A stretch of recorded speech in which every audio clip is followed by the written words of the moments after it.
Hey, today I'm going to talk about Keynesian economics, and in particular what I feel is the failure of Keynesian economic theory because it disregards human nature and in particular the political reality or the reality of politicians and human nature in our society. So, taking this quote here on what I consider to be one of the fundamental tenets of Keynesian economics. This is from Wikipedia. Keynes developed a theory which suggested that active government policy could be effective in managing the economy. Rather than seeing unbalanced government budgets as wrong, Keynes advocated what has been called counter-cyclical fiscal policies. That is, policies that acted against the tide of the business cycle. Deficit spending when a nation's economy suffers from recession or when recovery is long delayed and employment is persistently high. And the suppression of inflation in boom times by either increasing taxes or cutting back on government outlays. He argued that governments should solve problems in the short run rather than waiting for market forces to do it in the long run because, quote, in the long run, we are all dead, unquote. And that quote is from Keynes's book, The Theory of Money and the Foreign Exchanges, a tract on monetary reform, which was published in 1924. So that theory, as theories go, it's an okay theory. I mean, it sounds okay. Maybe on the face of things, when you think about it, though, you start going, okay, so government's supposed to take the controls. And what is government? Well, government consists largely of a lot of politicians who are at the controls. And what do politicians do? Their goal, gig, whatever, is to try and get elected or get reelected by promising us goodies, by being our Santa Claus. And so their whole thing is to get money and to get more money than, say, their competitors and bring it back to their constituents so that they, again, can get elected or reelected. And they all have a mutual interest, those that are elected, to keep that gravy train flowing, to keep that money flowing. And where does that money come from? Well, it comes from taxes, some of it anyway. And then, in our case, borrowing. And when you're monetizing debt, basically printing up the money we don't have to spend to keep those politicians elected or to get elected. And so the reality is, if the economy is weak, certainly they have no problems spending money, having the government come in and lower interest rates and have these infrastructure investments, and we call them investments, and other programs to stimulate various aspects of the economy, favored aspects, that is, political aspects. But when times are good, they never pull back on the throttle. They just keep on going. And they will spend more money that doesn't exist in the economy. So they have to go further into debt. And so you look at this and you say, and there's a lot of people who are advocates of Keynesian economics who say, no, it's a great theory. It's just that it's never put into practice correctly and that they never pull back on the spending.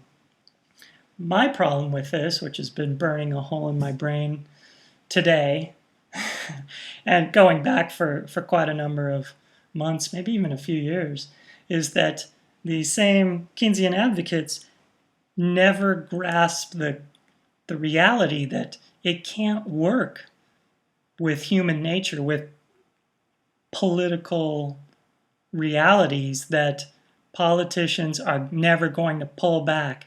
They're never going to try and, that it's rare. It has happened on occasion. You could say Greenspan raised rates in 2004. I think he started kicking them up. Obviously, the famous interest rate hike in 1980, I believe, by the head of the Federal Reserve, whose name escapes me right now. He basically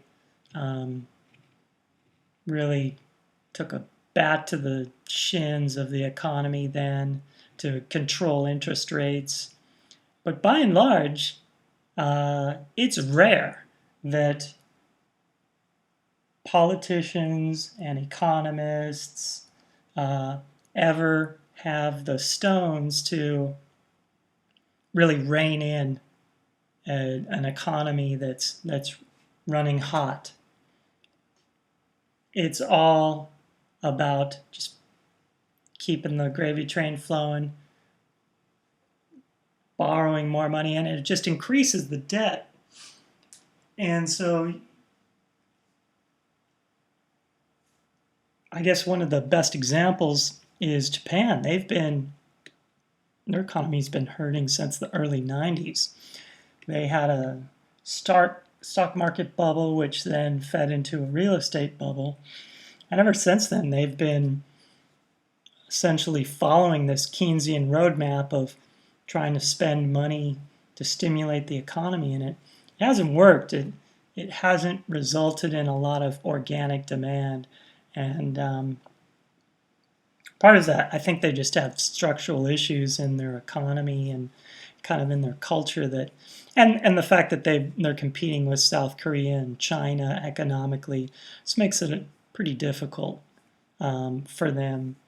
But you see these Keynesians like Paul Krugman of the New York Times and Princeton and others out there who just say, well, they just need to spend more. They need to, well, they've thrown tons of money at it, and they've gone much, much deeper into debt, and all of that has weakened their future because it makes it tougher for younger generations to achieve success economically. They spend less, things are more expensive, they have to save for the things they need. They tend to form families less, have fewer children. And then these same economists say, they're just not reproducing enough. They need to bring in more immigrants, or bring in the case of Japan, immigrants, period, because they really don't have much immigration. And as if that's some sort of solution to their problems, or to any nation's problems, is to flood the economy with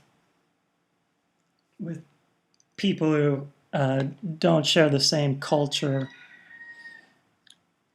So yeah, anyway, that's my take on Keynesian economics and why it's a failure in reality.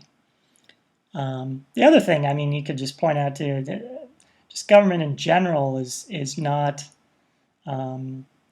flexible or timely in its actions, and some of that's good in a way. Otherwise, you have a very unstable government, and that can be problematic as well. But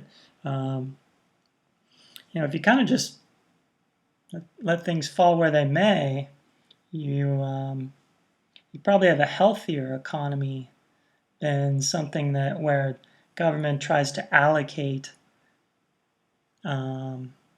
money and resources to certain things that it deems appropriate. In some cases, they might get it right with infrastructure. Other cases, not so much. A lot of this, like most recently, the green energy investments that the government's undertaken during the last 8 years, a lot of that has failed miserably. I think Solyndra and other companies like that have proved to be pretty dramatic failures. So it'd be much better if the economy kind of like water kind of found its own level appropriately. And again, these Keynesians, I think at some point they'd be discredited because they haven't had any successful implementations anywhere. But for whatever reason, you've got some prominent people. And like I've said before, like in my housing bubble video that I put out a few weeks ago, I consider most economists to be propagandists, and really there's not much value listening to them because they're so far removed from the actual economy in terms of running a business or working in an industry or anything like that. I think it's virtually impossible for them to really grasp what's going on, and they live in an echo chamber in some ivory tower talking to each other about these theories that, like I say, I think are pretty weak. Anyway, that's been under my skin today.